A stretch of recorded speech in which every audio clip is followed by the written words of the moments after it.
Hello! Good morning, magandang buhay! Si Ate Ju po dito. So, ayan na naman nga. At tanghalian na naman. Ano pa nga baga ang gagawin natin kundi mag-isip na naman ng pang-ulam. So, ayan guys, maulan ang panahon ngayon. Malamig ang panahon kung bakit naman February na ngayon ay dyan pa tayo talaga nilalamig na magaling. So, anyway guys, ayan. Tanghalian, nagluto pala ako dyan ng tokwa na ginasa ko sa kangkong guys.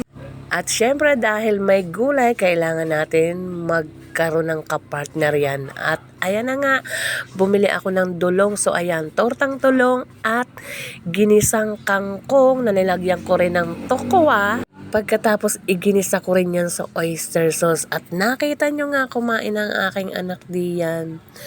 Alam nyo ba kasi nagmamadali na yun. Kaya ayun, talaga namang bilis-bilis lamang ang kanyang pagkain.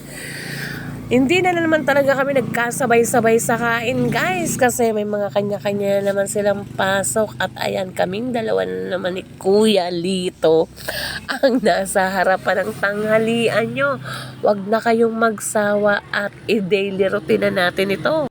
Hindi po talaga ako nagala guys, kaya ang aking ipinapakita lang muna sa inyo yung aming araw-araw na tanghalian. Ayan nyo guys, pag talaga naman si Ate Jo ay medyo nagkaroon ng budget para naman tayo ay mag-explore at mabago ang ating view ng ating araw-araw na video para sa long form video.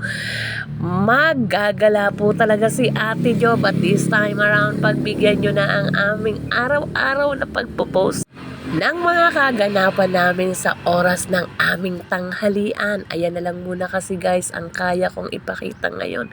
Kasi syempre, pag budget, gala. Kaya tamang bahay lang talaga ang ating ipapakita sa inyo ngayon. So ayan na nga guys, kaming dalawa nga pala ni Kuya Rito ay kakain na talaga namang nakain na nga pala kamadiyan. Ewan ko kung pupunta diyan ang aming mga anak, pero meron akong tinatawag na anak namin kasi nga nariyan lamang siya sa tabi. So ayan na nga guys, nakahubad daw siya, tuwag ko raw siyang bibidyoan. Sabi ko okay lang, saglit lang naman.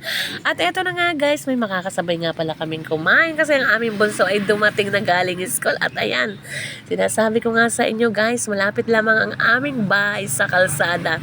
Kaya dito kami malapit sa kalsada kumakain. Tabing-tabi lang talaga ng bintana namin ang kalsada. Bintana namin ang kalsada.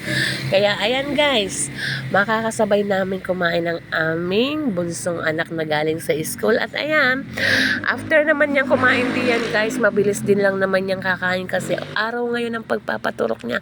Kasi baga naman guys, nakagat ng pusa namin. So anyway, wag po kayo mag-alala at patatlong turok na po niya ngayon. Kailangan lamang talagang tapusin para naman wala talaga tayong maging problema. So anyway guys, ayan, tara samahan nyo talaga kami sa aming araw-araw na pagpo-post ng aming video sa oras ng tanghalian. O alina kayo guys, kumain na tayo at sabayan nyo na kami. Kumuha na rin kayo ng plato ninyo.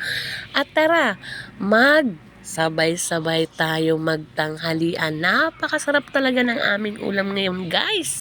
Dahil luto yan ng may pagmamahal. So anyway guys, that's it for today's video. Kung nagustuhan nyo ang video na to, please don't forget to like, comment, and share. Bye guys! See you on my next vlog!